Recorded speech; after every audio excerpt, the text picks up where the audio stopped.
Welcome to UNLEASH Podcast. Our mission is to equip and inspire emerging leaders to take holistic approaches to lead themselves, their family, and the community.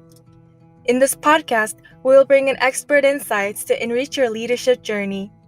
We are so glad you're tuning in, and let's unleash your leadership potentials. Good day, everyone. This is Grace from ALDN. We are so glad to be back with you with another episode of UNLEASH Podcast. We have a very, very special guest today with us, Rebeka Fan. Welcome to our podcast. Thank you, Grace, for having me.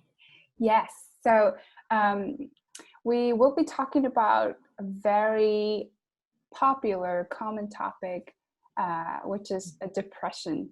So Rebeka is a clinical counselor. Why don't you introduce yourselves to our audience today? Sure. Yeah, hi everyone. This is my honor to be here to speak with each one of you. Just for you that are listening, where I am is actually in Southern California, and I have been a professional therapist and counselor for the past 3 to 5 years. So the topic of depression and with mental health is my field, and it's what I'm passionate about. When Grace brought up this topic, I want to have an interview with me. I'm really thrilled because I really believe that each of us really could receive and have healthy mind and healthy body. And that's my desire for everyone. Mm-hmm. That's beautiful. It's awesome to have passion at what you're doing. That's the most beautiful thing, I think. I'm lucky that way. Yeah. Not many people get to do that. Mm-hmm. That's awesome. Thank you. All right, so let's jump into our questions. So mental health topics are still relatively new in our community, in our Mongolian community. Mm-hmm. Although depression is spreading rapidly today, and we do have to address this subject. Mm-hmm. With that being said, can you help us understand what depression is, and how does it look like, and how do we identify depression? Mm-hmm. Yeah, right. We really start from just understanding what it is. Depression in actually our field has this nickname called it's the common cold of mental health. Mm-hmm. Although it's just telling us how common, how prevalent it is for people, right? And statistically, almost everyone will have experienced one or more than 2-3 episodes of depression in their lifetime. Mm-hmm. And that's, I would say, that's because that's the nature of life, right? Mm-hmm. When we go through life, we lost loved ones, we face challenges, we might lose our job, or having difficult situation that can lead us to feel sad or lonely or really stressed. Mm-hmm. However, depression is actually a mood disorder. That's when we define it, we say it's a disorder, a mental health disorder that causes a persistent feeling of sadness and a loss of interest. Mm-hmm. And the proper term, it's oftentimes you might hear it's called clinical depression, or it's called major depressive disorder. Mm-hmm. Okay, so it's because it's a disorder in our mind, so people have a hard time have a picture what that looks like, and in truth, it might look very different for everyone. However, it's a serious mental illness that's contrary to what people think. Oh, if you feel blue, just do something, you can shake it off.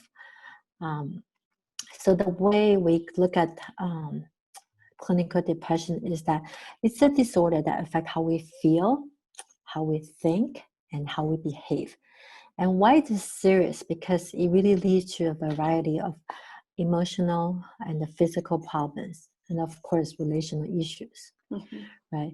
And so some people who struggle with depression will have trouble doing normal day-to-day activities. And sometimes they might feel that life isn't worth living. And the hard thing is that some people might feel genuinely just miserable and unhappy, but without really knowing why. So depression is truly more than just a feeling of sadness. For people who has been impacted, they can share that, attest this, that it interferes with people's daily lives, and it causes the pain not just for the people who are struggling, but also people around them. I think, I hope in this conversation, in our interview, that throughout our conversation, like you mentioned, right, people still, maybe the Mongolian community do not fully understand what it is yet. So my hope is that we can kind of demystify some of what we think depression is. Right. So this one major thing is to understand that depression is a legitimate health issue. Okay, it's not a character flaw. Okay, and when depression is not being treated, it could lead to a very serious issue. Could even endanger people's life. And it's not something people can just simply snap out of it. And depression require treatment. People think, oh, just don't worry about it, you'll get better. That's not always the case. Right. So you did mention that that it can be seasonal. So when most of us think about depression, the word depression, we automatically think about like the extreme cases, the major depression disorder. But you said it can be, there's different levels of depression, that it can be seasonal, it can be, can go and it can pass. So to me, that was interesting to hear that. Right. You can see people who lost a loved one, they might feel depressed for a long time. Right? Or if people get fired from their job, they might feel depressed for a period of time until they work through and work through their feeling and find ways to overcome those feelings. So we did learn that there's environmental issues that can cause depression, but are there any other root causes to that? Any triggers that people should look out? People definitely wanted to understand, right? Like, why do I feel this way? And on the surface level, they probably are events or changes in their life. They probably know, oh, because this happened, then I feel this way. I feel sad or have trouble, right? And they are definitely legitimate reason, right? If also people who got sick and lost, right, their health, whether it's maybe like cancer or diabetes, it's also very common for trigger or cause the onset of depression. Generally, in the academic field, there's actually many factors that could cause depression. So genes, genetic history, right, and our brain chemical, and our personality, and our childhood experience, and our living condition, and also the relationship with others. They all play a significant role in how they could cause the onset of depression. I would say it seems like most of the factors I listed here, we don't have control over, right? We don't have control over our gene, brain chemical, personality, childhood experiences, or sometimes even our living conditions. However, there are so many studies and especially also clinical evidence that people really are able to build resistance over time to overcome the depression and even do things to caring for their health, to prevent the onset of depression or even to overcome it. So I would definitely say that yes, they are root cause. However, they also are triggers we can also look out for. And there's another issue, and people ask, like, is any way we can prevent this? Right? If any way I can prevent, it's kind of like, oh, I want to prevent getting cancer. There's some debates about if depression can be prevented, but it's hard to know. But we do know that usually depression happened after some major changes or events in our life, right? Even for, I think for me or for people like immigrants, they will also experience some sort of change of their mood after they have some life major changes, right? When they move out of home, when they move across the states, right? When they leave their family members. So they all could be a very big event. However, I think what people have really missed or not realizing is that depression could also occur for people who have experienced a high stress for a period of long time, because that also has over time put a lot of stress on our mind, and with that it could really damage our mind, right? The way we deal with life and situation. So yeah, there are many things that we may not be able to protect ourselves from those changes in life. We cannot protect ourselves from ever getting sick, right? Have health issue. But there are many things we can change, including how we handle the stress in our lives. And also, if we do experience symptoms, we can also get help, stop it from getting worse. Yeah. So I'm interested to learn about, since we have a lot of young professionals, working professionals in our audience, I would like to know if it's possible to get a depression from workplace or from a relationship. What's the rate in it? How? I just wanted to see how it looks like. Yeah, it is really a good question, because in truth that we really could get depression from everywhere, right? I think at workplace and relationships seems to be like two major area that we got triggered. It's because those are two area in our lives that we invest most of our time and energy. Right.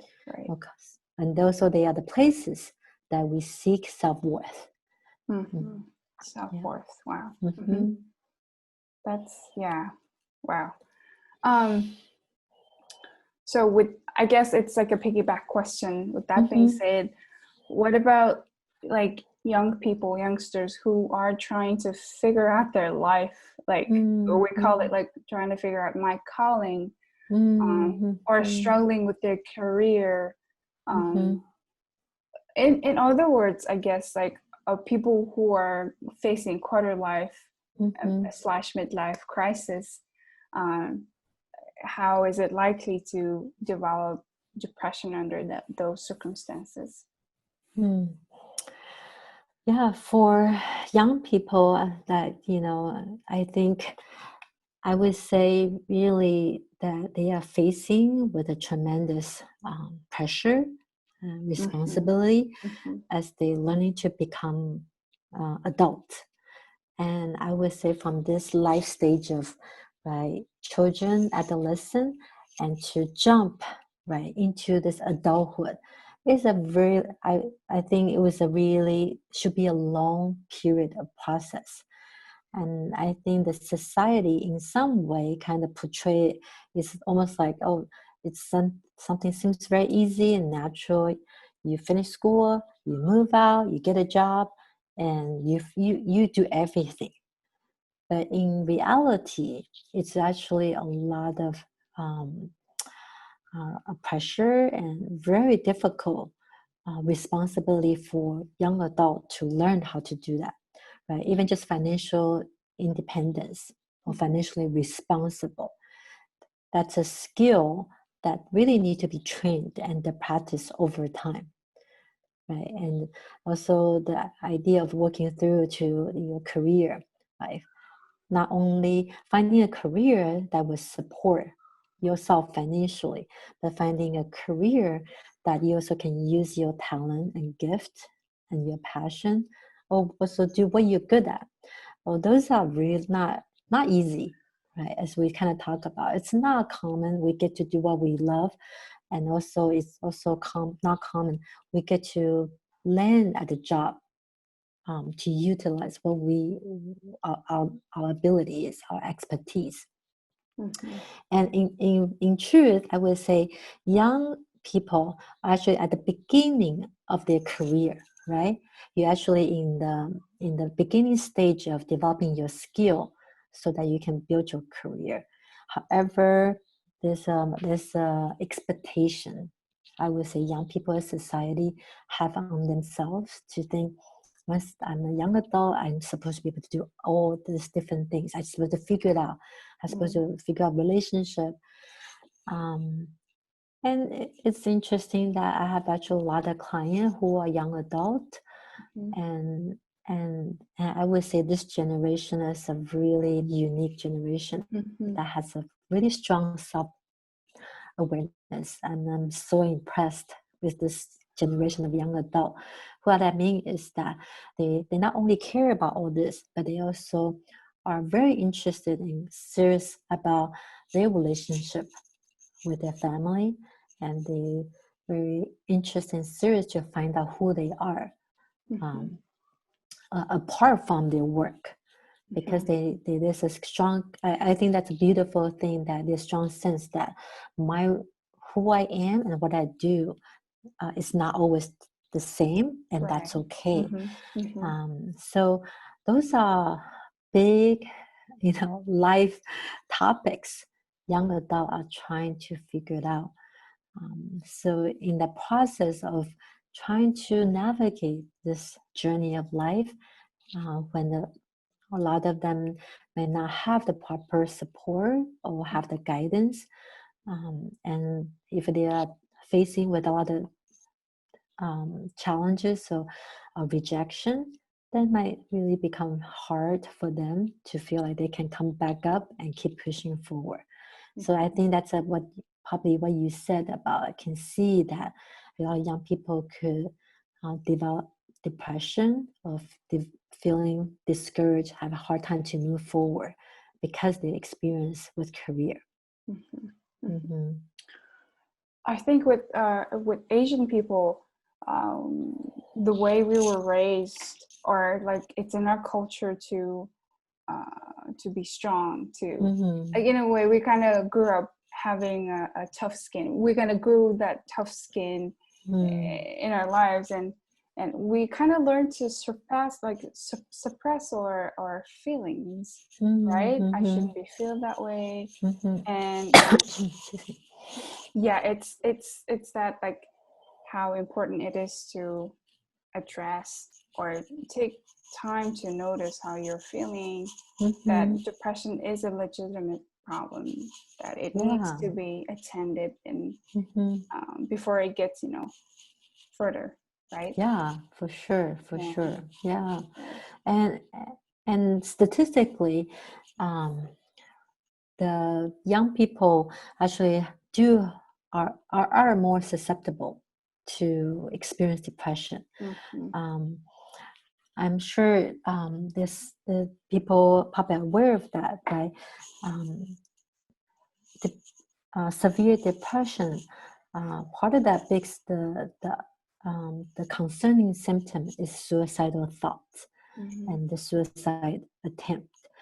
And so even in 2017, the statistic is that suicide is the second leading cause of death among the individuals between age 10 and 35 in the US.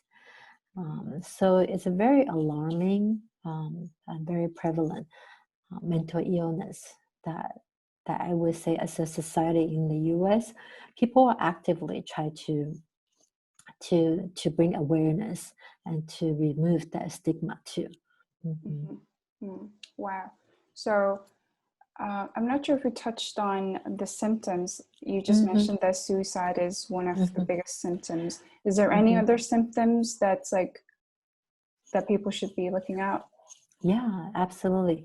So I would like to kind of go through, you know, what the major depressive disorder look like, and it is like I mentioned, right? It's a serious mental disorder that in the field we look out for those symptoms, and so I'm just gonna go through the list, and I think we can have this information list out too for our audience. So definitely, right, the feeling of sadness and fearfulness, emptiness, and hopelessness, and also right, that's kind of what we usually see. Oh, that's what depression look like. But people could also have angry outbursts, irritability, or frustration over small matters. And another major symptom we'll be looking for is a loss of interest and the pleasure for things that normally we are interested. And physical symptoms like insomnia, right, hard time going to sleep or fall asleep or stay asleep or sleeping too much. And the other one is this tiredness and lack of energy. A lot of times people will complain that even doing a small task, such as taking a shower or responding to text, was really hard for them to do. And the other one we can also look for from the physical symptoms and behavior is reduced appetite, weight loss, or increase of craving for food and weight gain. Emotionally, there also anxiety, agitation, restlessness. In terms of body behavior, we also will notice some people, they might have a slowdown thinking, speaking, and body movements. And also maybe they have a hard time thinking and concentrating, also a hard time making decisions and remembering things. Okay, in terms of belief, we call it the thoughts, right? The cognitive part of the symptom is that they might think and feel worthless, or might have an exaggerated feeling of guilt, and their thought might be fixating on the past failures or self-blaming. Okay, and oftentimes people might have a frequent and recurring thoughts of death, and suicide thoughts, attempt, or suicide. And I would say the other really helpful symptom is also of unexplainable physical problems, such as back pain, headaches, stomach aches. The other symptom is to notice that people usually who struggle with depression, that they tend to isolate and avoid social interaction. But at the same time, that we also struggle with the feeling of loneliness. Yeah. So some of those symptoms that you mentioned, sometimes we feel it here and there, right? But I'm assuming that if it's a constant feeling of hopelessness, emptiness, and loneliness, and everything else you mentioned, that's when we should be more concerned. Is that right? Yes, that's a really good question, right? Because we could all feel all these symptoms here and there, right? at one point. So how will we know, oh, is this depression or is something we need to really pay attention to? Couple of things I would say, right? Of course, depression should be diagnosed by the healthcare professional, right?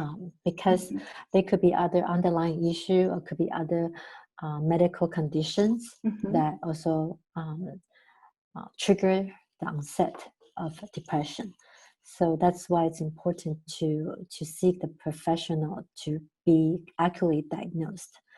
But then kind of going back to your question, like how will we know, is to paying attention, right? I would say kind of look at for this, the 4 principle, how would you know, right? One thing is the duration, like you mentioned. If you feel the symptoms all the time, every day, right? And the frequency, if you feel, right, almost every 2 days, because sometimes depression is not like every day we feel the same way. Sometimes almost going like up and down or like a circle.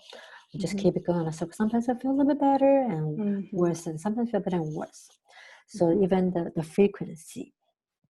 And the other part is the severity.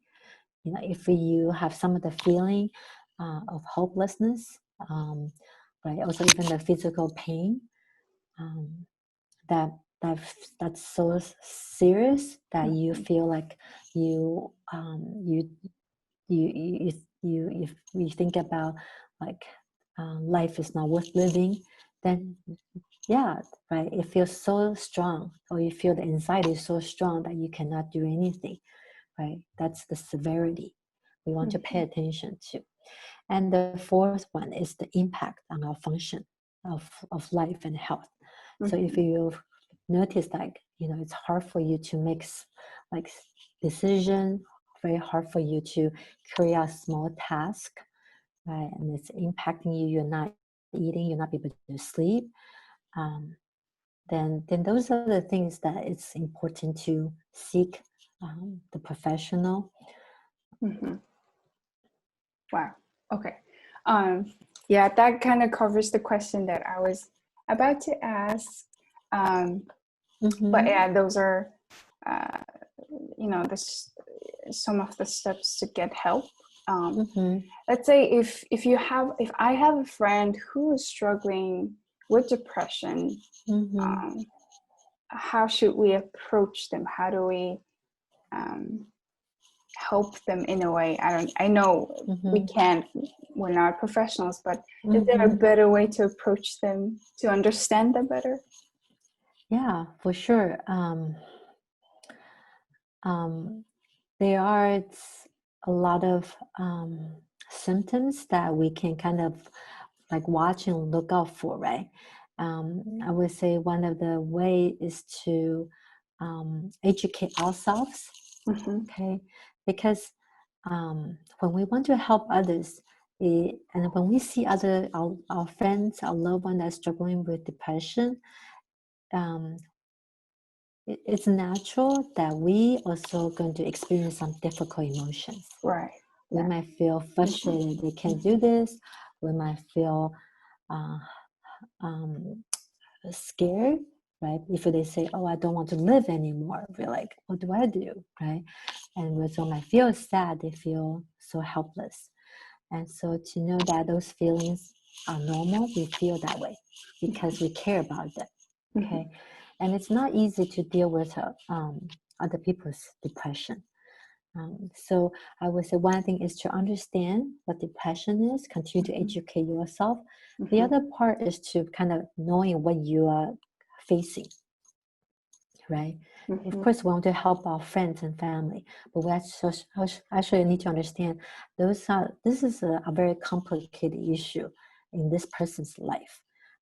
It's not by we just have one talk or give them something, then they will feel better right away. Yes, of course, if we help them, yes, they can receive that support. Yes, you should help them, but it's going to be an ongoing process. Right. We can support them, not treat them, right? Right. So knowing that place. Great. Yeah. So I would say kind of knowing all that, it's also right? We cannot help others if we are not strong, right? And we have to know what we are dealing with. So the other side is to know that our own health is also very important, right? Because to help someone with the depression, it actually could be very overwhelming, and it will trigger a lot of our own emotions. So all this being said, if we can have all this understanding and things placed, then I would say offer your companionship and the listening ears. That's the most crucial things to help our friends. I would say a lot of times when we reach out, it's not about fixing their problem. Right? If we feel like, oh, I don't know where to start, I would say the most helpful thing that you can be is being a compassionate listener. Because what they need is not advice. Right. If we think about the nature of depression, it's all those symptoms that people experience, right? Like they don't have energy, they feel they're worthless, they feel sad. I want to kind of paint this picture that just imagining that your friend, if they have depression, they actually kind of have an injury or have a really severe cold. They lay on the bed, or they just sitting there. Right? People with back injury, they can still watch TV, but they cannot get up, pick up grocery, load the grocery, right? So to understand that people feel that way, it's not because they want to, it's because they can't help it, right? So if we give them an advice, why don't you do this? Why don't you do that? That's not going to be helpful because they already struggle with the thoughts and feeling that, oh, I can't do this. That means because I'm so lazy, or because I'm so dumb, right? Or because maybe they feel like, well, I don't have money, I don't have the resource.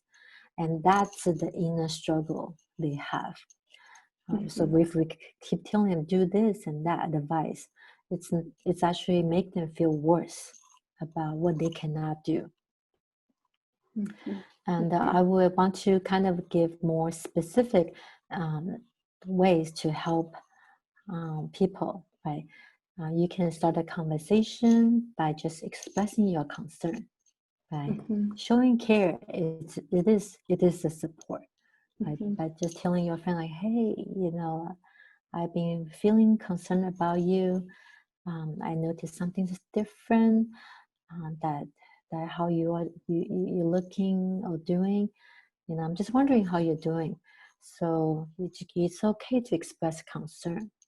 Right? When you express concern, not in a way that you care about them, but their well-being, right? Then you give them opportunity to open up to you. And then if you want to help them to share, because for them it's really helpful if they can open up and share about their struggle. And the question might be asked is like, oh, did something happen make you feel this way?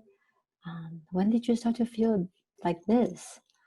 Right? Or maybe questions to ask them, how can I support you right now? Or even lead them to, if you think they need help, or ask them, or have you thought about getting help, right? So those are questions we can ask, like encourage them to share more, and also questions for us to express our love and care for them.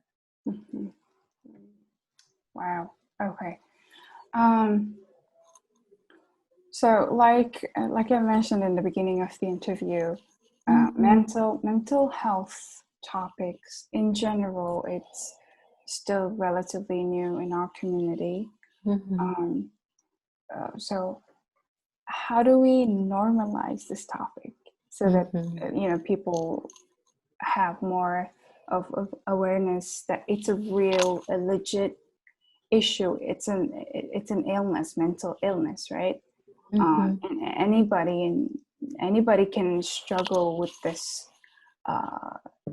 mental illness regardless of their age or social status or what they're doing, right? So how do we make it normalized? Is there a better way to approach it? Absolutely. I think even just, what ALDN is doing right now, right? This interview, this shed a spotlight on this topic. It's very helpful, right? A lot of things starting with education. So I would say first educate yourself, right, about what mental illness is, because there's so much stigma that's connected to mental illness. And that's one main thing I continue to help want people to kind of turn to see that, right? Mental illness is a health issue, not a character defect. It's not a birth defect, it's not a character defect. We don't think that about people, right, with cancer. Why would we think about people who have mental illness, right? So I would say, know the facts, and educate ourselves. And that piece also kind of expanded to understanding people's behavior or their other maybe addictive behaviors that that use to cope with the illness.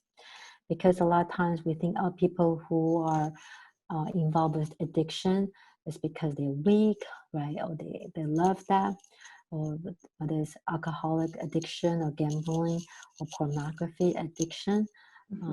It's very important for us to understand the why than just what it is. Right. The other piece is kind of be aware of our own attitude and behavior.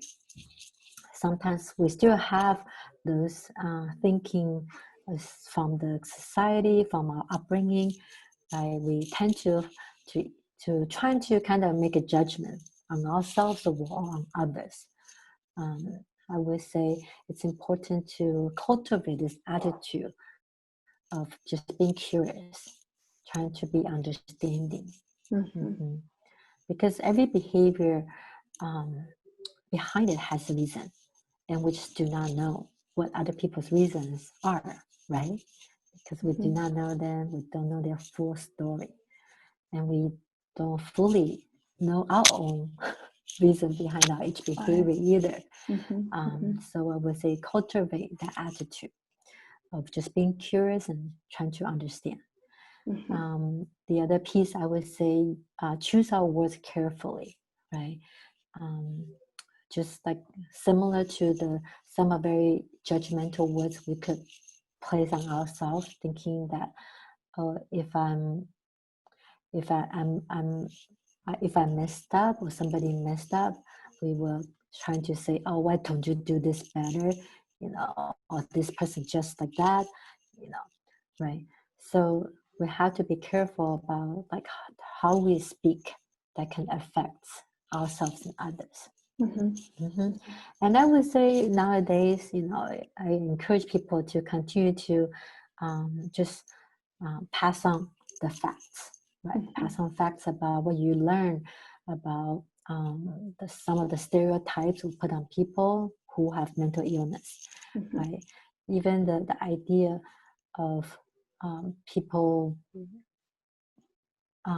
think that if people who are this stereotype, people who are mentally ill are violent, right? That's such a myth.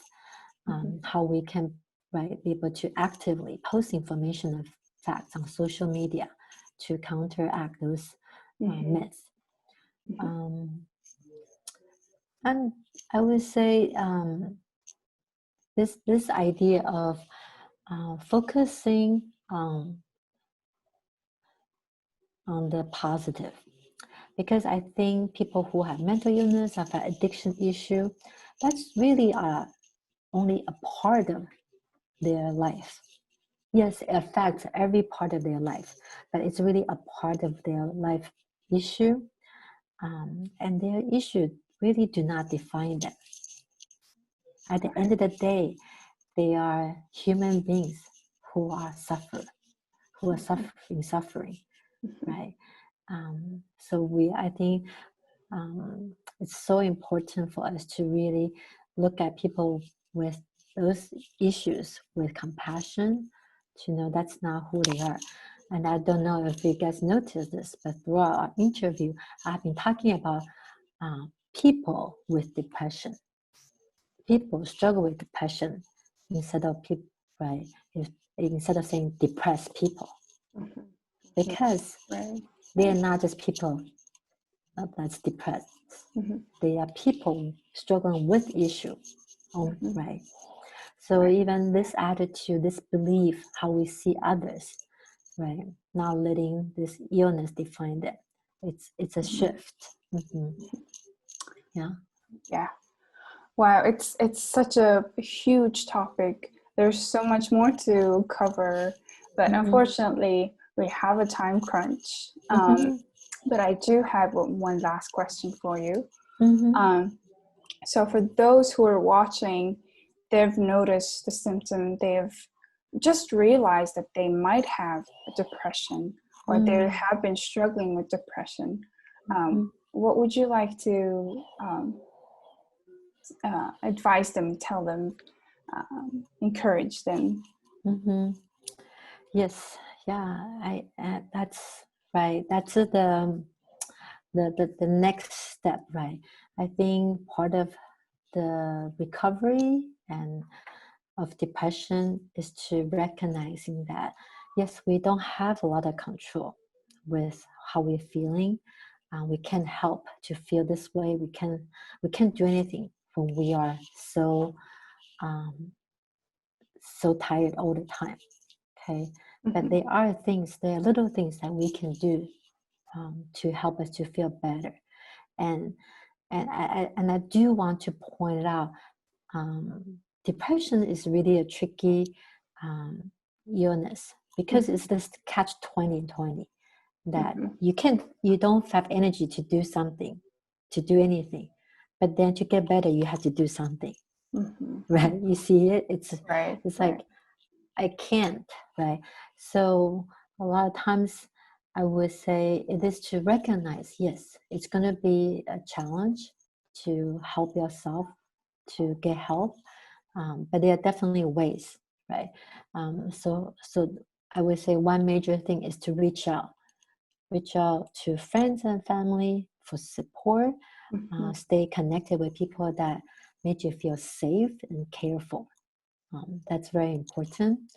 And also another piece is to find ways to handle our stress.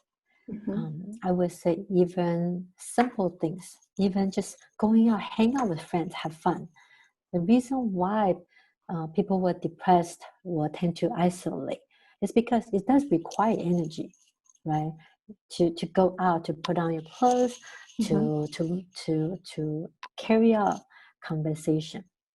Okay, so to recognize that a lot of things we do does take up our energy and give us stress, and we have to be willing to look at them, to say, well, if I have been so stressed out about this work deadline, if I have been feeling stressed about relationship with my boss or with my family, yes, then we have to find ways to work through that stress, because our stress is basically an emotion.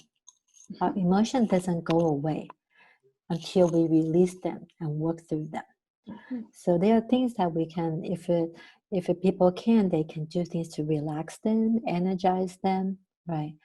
And generally, it's starting from taking care of yourself with the basic health tips, right? Exercise, regular sleep, healthy diet, and get regular medical checkup. And especially on this part, I would say, exercise actually is a very powerful depression fighting mechanism. You can start with just even 10 minutes of walk that will help really lift up your mood. And eating healthy diet, including food that's rich with vitamin B and omega-3, and also vitamin D. If you can get that vitamin D, it's also really good and helpful to get like a daily dose of sunlight. And the other piece, I think that's probably require a little bit more work, is this idea called challenge negative thinkings. For people who struggle with depression, their thinking is really a pessimistic view. They look at the world, they look at themselves from a view of the glass is half empty. Okay, but that's not the accurate view, right? Because the more accurate view of our world and ourselves is that we are both, right? We have things that's great. We also have things that need to improve, right? We have potential to do good things, to be successful, but we also make mistakes. And that's the world too. But if they can only have this view, then and that's the view they see everything, then that's not accurate. So the idea we say challenge negative thinking is that they might have to need friends or worksheet to challenge what their belief is. If they say, "Oh, I messed up a project yesterday," and they feel so terrible and they could not, they just think like, what's the point of trying again, right? Look, I messed up once, twice already. Why would I need to keep trying, right? And that, of course, that's a negative thinking, right? We would be helpful. It's like, well, what happened, right? What's the evidence that no need to try again, right? So that's challenges some of the thinking. Is any facts that's supporting those views? And those are some of the really important aspects of working through depression. Yeah, wow. Okay, thank you so much, Rebeka. This was great information, so much. You covered so much. And I do believe that people received so many educational, insightful information from you. And thank you so much for sharing your wisdom with us. And we really appreciate your passion, your willingness to do this interview with us. So thank you. Thank you again. You're very welcome. Yeah, it's really my honor and my heart desire for people that can receive help and to know that, yes, it is hard, it's painful, but they do not have to suffer alone. There's depression is a treatable disease. It might take some time, it might take a lot of time, but it's definitely the help is available. And I want people to be able to receive the help they need. I actually can give, I'm going to give you 2 websites. That's kind of the national mental health link. Can provide more comprehensive information if people want to get to know more about it. Yes, that's great. We will have those website informations up at our title, and you will be able to get to there and get more information. So yeah, thank you so much for tuning in with us on this episode of Unleash. We hope that you received so many new good insights and information. And if you have noticed, if you have the symptoms that Rebeka just shared with us, just want to encourage you that you're not alone. It is a treatable illness, and it is a legit illness in our case. Encourage you to get help and open up to your loved and the people that you're safe with. So yeah, thank you. Thanks again, Rebeka. This was great. You're so welcome. Yes. You're so welcome. Thank you. All right. We'll talk to you. We will see you in our next episode of Unleash. Okay. Thank you, and have a good evening, day. Okay. Bye. Bye. Unleash Podcast was brought to you by Asia Leadership Development Network. In this podcast, we will discuss topics related to leadership, personal development, family, mental and emotional health, business entrepreneurship, organizational and community leadership, and more. For a better tomorrow, we strive today. Thank you for joining us.